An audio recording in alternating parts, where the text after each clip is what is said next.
I want a house big enough to have a studio where people can come in and they can just sit down relaxed and be in touch with relationships and really enjoy themselves. Alright, feet in V, one and up, and other side. Yes, can you feel a stretch? Yeah, great, and up. How you like my stick exercise? We come here every week, every Saturday morning. Sometimes we joke that it's our torture session because we scream a lot, but actually it's very good. We stretch our body, get exercise. And up. So the house didn't look like anything I would buy, really.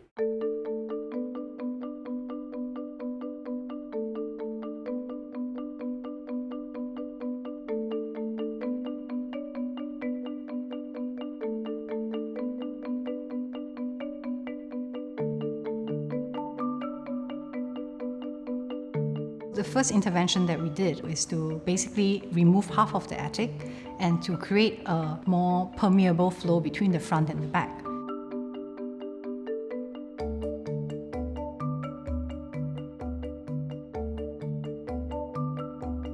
The second intervention that we did was to actually open up a skylight, so it allows for natural sunlight to come into the house. So this naturally creates a courtyard for this long intermediate terrace, which is the heart and soul of the family right now.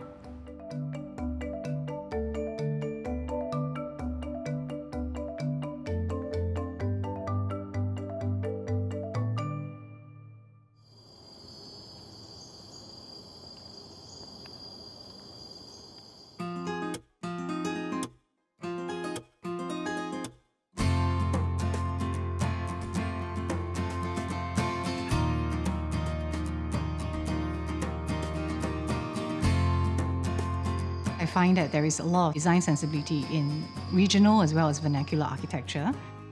Design strategies like large roof and well-insulated walls are all used to maintain a good microclimate for the house. I feel that we could adapt all these strategies in our future architecture.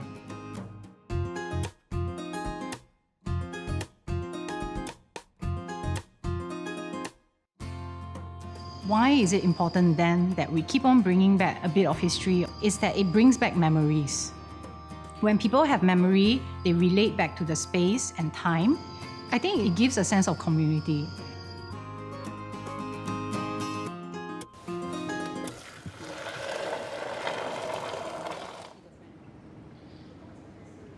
I've always liked things that are more classic, more representative of a certain culture.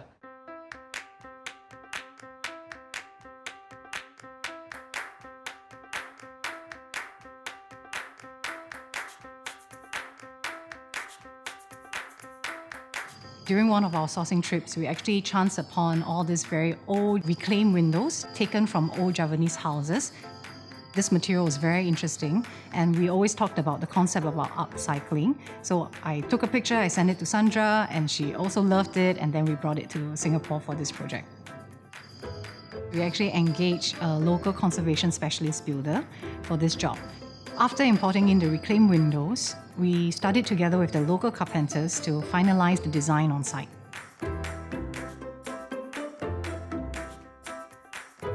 We are also very interested in showcasing Southeast Asian artisans as well as craftsmen's work.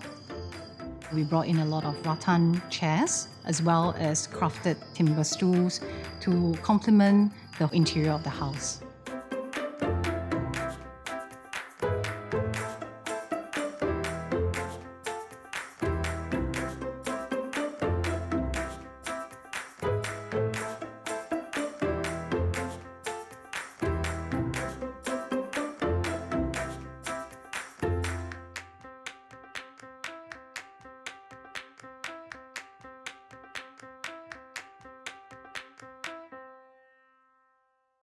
One of the neighbors down the road, he says that, oh, you have a very interesting house with all the windows. When I walked past it initially, I thought, okay, the house is not done.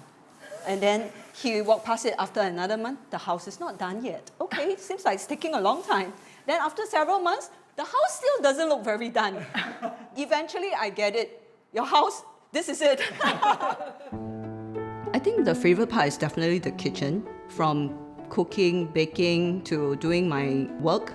I read there, I chill there with my friends. I just do everything in the kitchen.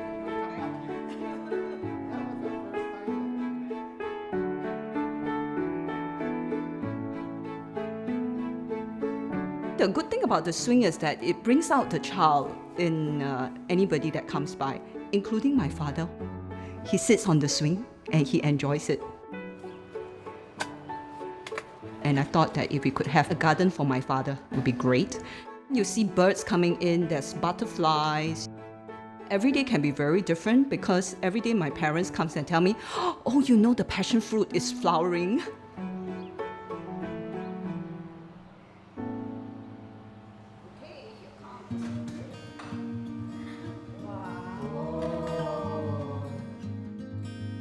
I think luxury in Singapore, in our modern society, has different interpretations.